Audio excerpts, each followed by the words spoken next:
Hello, friends. Once again, here we are for the Morning Mindset. My name is Kerry Green. I'm grateful you're with me. We are working our way through the book of Proverbs, and there's only 30 chapters, and we are all the way up to chapter 28. So we are cranking right along here. I'm glad you're with me. If you would like to find out more about the kind of content that I produce, not just the Morning Mindset, but also some blog posts, some books, I've actually got a brand new book that's available. Not really new. It's one that's been around for a long time, but I'm only just now published it. And it's actually a Christmas drama that churches can use to present the gospel message and the good news of Jesus at Christmas time. You can find all that at kerrygreen.com. All right, let's look at these verses today from Proverbs 28. We're looking at verses 10, 12, and 18. And you may have noticed the title. It's kind of I meant to be funny. I don't know if it seems funny to you, but there's this phrase going around where people go, dude, that's wicked. And what they mean is, that's really cool, or that's kind of a neat thing.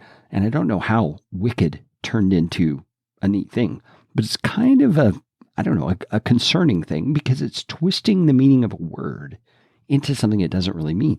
It's making evil seem like a good thing. And the reason I'm concerned about that is because of verses like the ones we're going to look at today that use the true meaning of the word wicked and give us insight into what it means and why it is not a good thing. Let's read these verses. Verse 10 says, "Whoever misleads the upright into an evil way will fall into his own pit, but the blameless will have a goodly inheritance."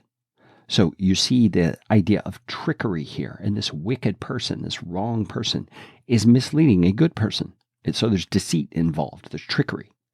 And it says, that won't pay off for him in the end. He's going to fall into his own trap. His own deceit is going to trap him in some way. But those who are blameless will have a goodly inheritance, a good inheritance from God. Now, verse 12 says, when the righteous triumph, there's great joy. But when the wicked rise, people hide themselves. So the idea is that wickedness is a thing that people just kind of inherently understand is not a good thing and is going to bring bad into the world. But when righteous triumph, there's great joy, because we know people who are good people and who are doing good are actually going to benefit the world. Now look at verse 18. Whoever walks in his integrity will be delivered, but he who is crooked in his ways will suddenly fall.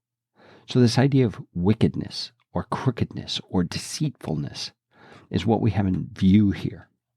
And contrary to the phrase, dude, that's wicked, contrary to the idea that that's communicating something is really cool, these verses are making it clear that wickedness and being crooked in the way that you live is not a cool thing. In fact, it's going to bring harm, not just to yourself, but to people all around you, people in this world. Now, friends, I want you to notice the promises that are inherent in the positive sides of these verses. The blameless will be ones who have a goodly inheritance. The ones who are righteous are going to bring joy into the world through the way that they live. And those who walk in integrity are going to be delivered. Now, the implication of that last one is that when difficulties arise, God himself is going to deliver the one who walks in integrity and who walks with a good way of living. Now, friends, I hope that you see that there is great benefit to us as human beings to live in the ways God has prescribed for us to live.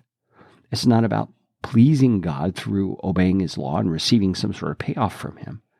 It's more about recognizing his wisdom, recognizing his goodness and giving us instruction, and that he's doing so for our benefit, and to conform ourselves to that instruction for our benefit and for his glory. Because when we live in ways that he has defined and described as being the good ways to live, then guess what? We give him glory. We prove his ways are right. We prove that his ways are good for us. And that brings him glory, and the good comes to us. So friends, I hope that's helpful for you where you are in your life. I hope you're able to see that in the opportunities you have day to day, whether it be a mom at home or someone at work in the business world, you have opportunity to turn from wicked and toward good, and to thereby give glory to God and bring good into your life and the lives of others. Jesus, we ask you to give us insight into our daily lives and show us the places where we can live out your righteousness for the good of others and for the good of our family and of ourselves. Enable us to put into practice these principles of living the sort of life that gives you glory and that points out how right you are as our Creator and as our good Father in giving us instructions for the way life is to be lived. Lord, when the hard times come, enable us to be consistent. When the difficulties raise their heads, enable us to be persistent and to persevere in good behavior for your glory and for our good.